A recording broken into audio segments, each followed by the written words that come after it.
মই আগতে কৈছিলোঁ যে USTM এটা ফ্ৰড ইনষ্টিটিউট হয়। অসমৰ কিছুমান বুদ্ধিজীৱীক ডক্টৰেট দি পুৰস্কাৰ দি বিভিন্ন প্ৰলোভন দি তেওঁলোকে যিকোনো ধৰণে তেওঁলোকে প্ৰভাৱিত কৰি ৰাখিছিলে।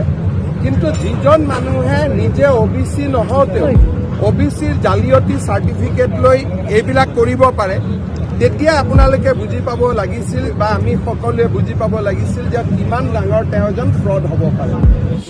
অবশেষে USTM কর্তৃপক্ষ মহবুবুল হককে নিয়ে আসা হলো শ্রীভূমি সদর থানায়। পুলিশ সুপার পার্থ প্রতিম দাসের নেতৃত্বে কঠোর নিরাপত্তা বেষ্টনীর মধ্য দিয়ে মহবুবুল হককে সদর থানায় নিয়ে আসা হয়েছে। সূত্র জানিয়েছে, পাতারকান্দি সেন্ট্রাল পাবলিক স্কুলে শুক্রবার দশম এবং দ্বাদশ শ্রেণীর পরীক্ষা কেন্দ্রে প্রশ্নপত্রকে কেন্দ্র করে উত্তপ্ত পরিস্থিতির সৃষ্টি হয়। এতে নাম জড়ায় USTM এর। গোয়ালপাড়া, গুয়াহাটি বিভিন্ন জেলা থেকে আগত পরীক্ষার্থীদের অভিযোগ মতে খানাপাড়ার USTM কর্তৃপক্ষ তাদেরকে বিশেষ সুবিধা দেওয়ার জন্য অ্যাডমিশন দেয় এবং পরবর্তীতে তাদের পরীক্ষার জন্য করিমগঞ্জ পাতারকান্দির সেন্ট্রাল পাবলিক স্কুলে পাঠিয়ে দেওয়া। পরীক্ষা গ্রহণের সময় 30 নম্বরের MCQ ওসব পন্থাতে সাহায্য করা হবে বলে আশ্বস্ত করা হয়েছিল, কিন্তু পরীক্ষার সময় কেবলমাত্র স্থানীয় পরীক্ষার্থীদেরকে সাহায্য করা ছাড়া বহির্রাজ্যের কাউকে নাকি এই সুযোগ দেওয়া হয়নি। জানা গেছে এসব একাধিক অভিযোগের ভিত্তিতেই গ্রেফতার হলেন মহবুবুল হক। যোৱাকালিৰ ঘটনাটোৰ বিষয়ে আপোনালোকে কিছু পৰিমাণে অৱগত, যিটো চেণ্ট্ৰেল পাব্লিক স্কুল আমাৰ পাথাৰকান্দিত অৱস্থিত। তাত CBSEৰ ফিজিক্স পেপাৰৰ পৰীক্ষাৰ সময়ত পৰীক্ষাৰ পিছত একচুৱেলি এটা উত্তপ্ত পৰিস্থিতিৰ সৃষ্টি হ'ল, আইন শৃংখলাজনিত পৰিস্থিতি। তাৰ কিছুমান 214জন ষ্টুডেণ্ট, তেওঁলোক চেণ্ট্ৰেল পাব্লিক স্কুলৰে ষ্টুডেণ্ট হয়, এনৰল্ড। তেওঁলোকে ক্লাছ কৰি আছিল ইমান দিনে USTM মেঘালয়ত যিখন অৱস্থিত আমাৰ university of science and technology Meghalaya. তাত তেওঁলোকে ছুপাৰভিজন যিটো প্ৰজেক্ট তেওঁলোকৰ ইঞ্জিনিয়াৰিং আৰু মেডিকেল এণ্ট্ৰেঞ্চৰ কাৰণে, চ' তেওঁলোকে এই ষ্টুডেণ্ট 214জন ষ্টুডেণ্ট তেওঁলোকে গোটেই মানে থ্ৰু আউট দ্য পিৰিয়ড তেওঁলোকে ক্লাছ কৰি আছিল তাত USTMত, কিন্তু পৰীক্ষা দিব আহিছে ইয়াতে। আৰু তেওঁলোকে লগত কথা পাতি গম পোৱা গ'ল যে তেওঁলোকক প্ৰলোভন দিয়া হৈছিলে যে ইয়াতে তেওঁলোকক চেণ্টাৰটো দি তেওঁলোকক আনফেয়াৰ মিনছেৰে এটলিষ্ট পৰীক্ষাটো যাতে ভালকৈ পাছ কৰি যাব পাৰি, সেনেকুৱা ধৰণৰ প্ৰলোভন দিয়া হৈছিলে। আৰু যেতিয়া তেওঁলোকে যিটো ষ্টুডেণ্টখিনিয়ে কৈছে যে ইয়াৰ যিখিনি লোকেল 41জন ষ্টুডেণ্ট আছিলে চেণ্ট্ৰেল পাব্লিক স্কুলৰ, তেওঁলোকক হেল্পটো কৰিলে মানে আনফেয়াৰ মিনছেৰে, কিন্তু এই 214জন যি আহিছিলে তেওঁলোকক কৰিব নোৱাৰিলে। ত' সেইকাৰণে তেওঁলোকৰ মাজত এটা মানে তেওঁলোকে অলপ বিক্ষোভ প্ৰদৰ্শন কৰিলে। আৰু এই গোটেই ঘটনাক্ৰমটো যেতিয়া আমি ভালকৈ চালি জাৰি চালোঁ, কিছুমান ষ্টুডেণ্টৰ লগত কথা পাতিলোঁ আমি, আৰু গম পোৱা গ'ল যে মেচিভ ইৰেগুলাৰিটিজ এন'মলিজ ইয়াত আছে গোটেই ছিষ্টেমটোত।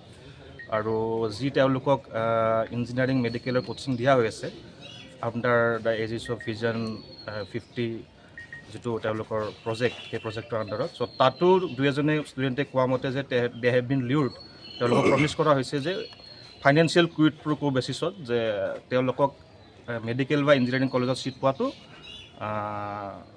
মানে সহায় কৰিব। তো গতিকে এনেকুৱা ষ্টেটমেণ্টৰ পিছত দুই এটা ভিডিঅ' ভাইৰেল হৈছে ষ্টুডেণ্টখিনিয়ে কোৱা। চ' গোটেই বিষয়টো যথেষ্ট গভীৰলৈ গৈছে। চ' আমি তদন্ত অব্যাহত ৰাখিছোঁ। তো USTMৰ যিজন স্বত্বাধিকাৰী মহবুবুল হক, তেওঁক আমি অলৰেডি এৰেষ্ট কৰিছোঁ আৰু আমি কোৰ্টত প্ৰডিউচ কৰিম। Thank U.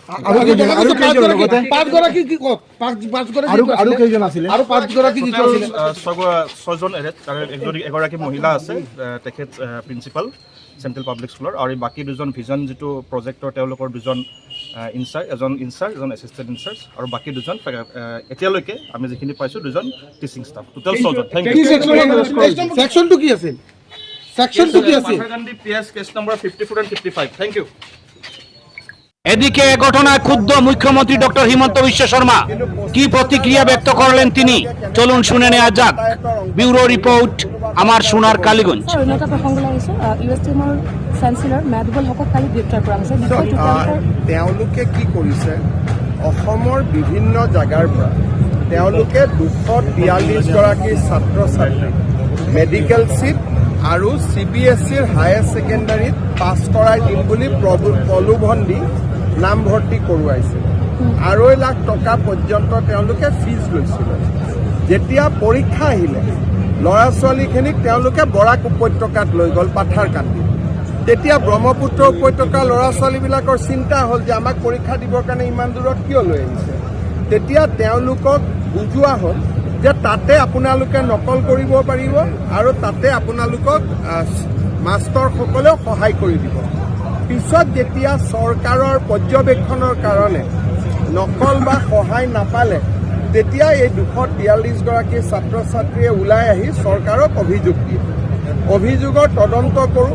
মহিবুল হকৰ ডাইৰেক্ট হোৱাটছআপ মেছেজ আমি পাওঁ, এডমিট কাৰ্ড দিয়া গোটেই ঘটনাটোৰ লগত তেওঁ জড়িত থকা, গতিকে তেওঁক গ্ৰেপ্তাৰ কৰা হয়।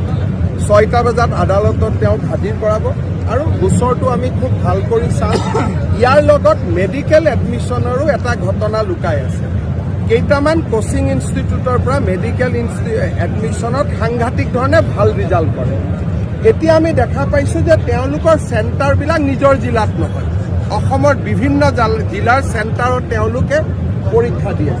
গতিকে এই মহিবুল হকৰ এই যিটো ঘটনা সন্মুখলৈ আহিলে, ইয়ে শিক্ষা খণ্ডত চলি থকা এটা ডাঙৰ জালিয়াতি আমাৰ সন্মুখলৈ লৈ আহিব বুলি মই বিশ্বাস কৰোঁ। আৰু এই ঘটনাৰ তদন্ত ডিজিপিক মই নিজে চাব দিছোঁ, তেওঁ তদন্তটো কৰি আছে। দ্বিতীয়তে মই আগতে কৈছিলোঁ যে USTM এটা ফ্ৰড ইনষ্টিটিউট হয়।